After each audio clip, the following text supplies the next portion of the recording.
Brian Todd from CNN. We've been reporting that at some VA facilities, not all of them, but a few of them, that the sequences of mental health visits for some veterans, again, some veterans, have been curtailed under a policy that started previous to this administration.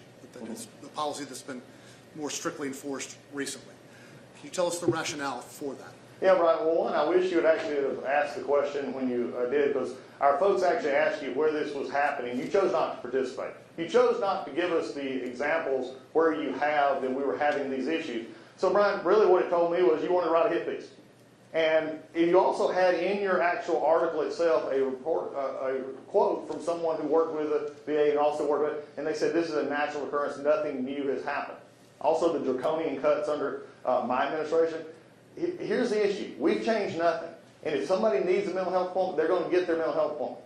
The issue everywhere else as we deal with this is other agencies, they do have limits on how we work, and these have always been in place.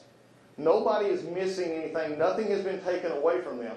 And what really bothers me the most, Brian, is I appreciate anybody writing an article.